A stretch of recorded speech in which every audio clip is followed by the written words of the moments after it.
Hello and welcome to Colins Time for Tea. The tea this week is Celestial Seasonings Tension Tamer Tea. This week we're going to be talking a little bit about Dessert Week on Great British Bake Off. If I sound a little bit weird, it's because I'm starting to get a cold. Thank you everyone who gave it to me. Feeling good.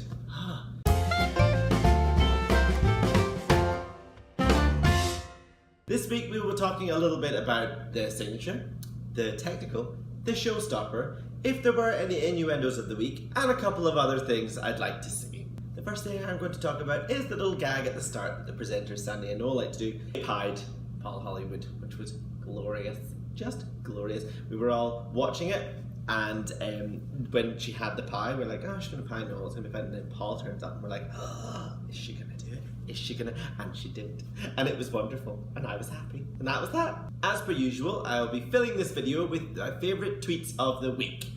If you want your tweet featured, just retweet your favourite tweets with me in it. And that's all good. At Colin Show on Twitter. That's where you can find me.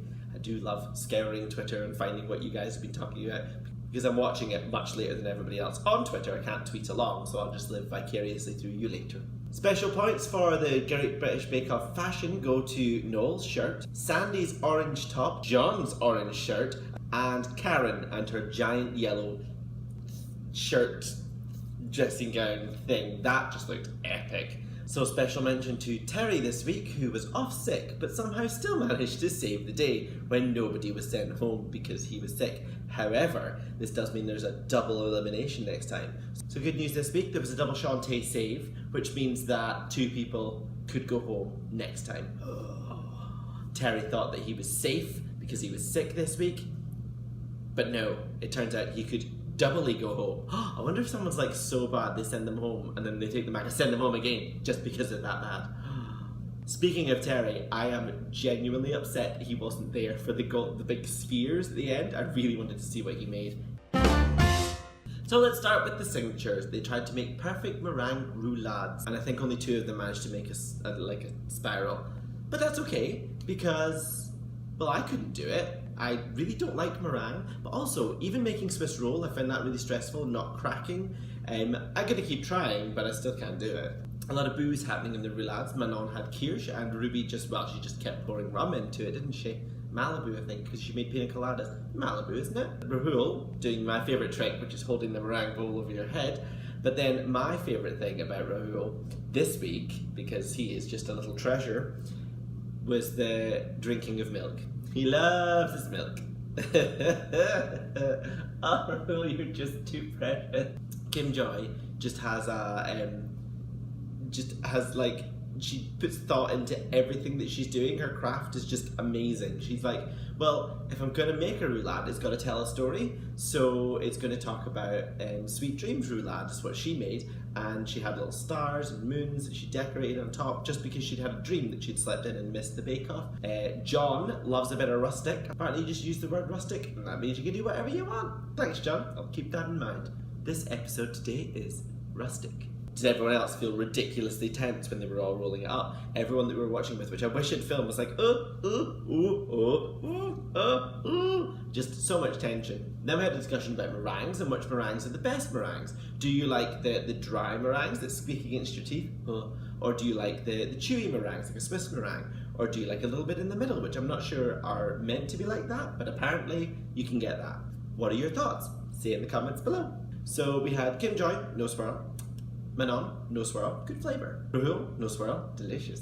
Karen, she had a swirl, but soft meringue. Bryony, no swirl. John had a swirl. His mango looked amazing. They looked a little bit like eggs on the top, which was cool. They were considered delicious. And I got a handshake. Guess who else got a handshake? Dan got a handshake, which I'm now just going to rename the Dan Shake because he gets them every week. He's doing really well. I'm very, very impressed. On that note, I will have to say, Twitter, stop being so mean to Dan, and Dan, stop feeding the trolls. Just, the whole thing is ridiculous. Everyone's being so mean to Dan, like horrifically mean, but I'm now starting to think that because he's replying to them all, that it's possibly just spiralling out of control. Dan's doing nothing wrong, he's doing well. That's what you're jealous of. It's like every year when someone starts to do well, we British folks, we don't like people to do well. unless we're voting for them, in which case we want them to do well, but only because we've helped them. God, we're mean. So anyway, that was the signature. People did well, people did alright, some people didn't do so well. Dan and John got handshakes. Pretty good, all round. Nice wee start to the day. Now we're going to talk about the technical, which didn't actually involve baking until they threw in some biscuits, because why not? So a blancmange. I've never had one, but they look horrible, and I'm excited to make it because why not? Well, I'm more excited to make it because I don't know if you noticed, I have a throw, I have some pillows, because my stuff has arrived, finally. So I've got all of my baking stuff, including my bundt tin, so I will be able to make the blancmange because I have a bundt tin. Huh, good. But they also had to do like the long de champ biscuits, which I'd never heard of until they showed them, and then I was like, oh my gosh, it's the ones you get in the Christmas tin. Like when you get biscuits at Christmas, that's what you get, those ones that are dipped in chocolate. Pretty good. So apparently the main thing with the blancmange is to move it from the freezer to the fridge at the right moment. Guess who did not do that? Karen.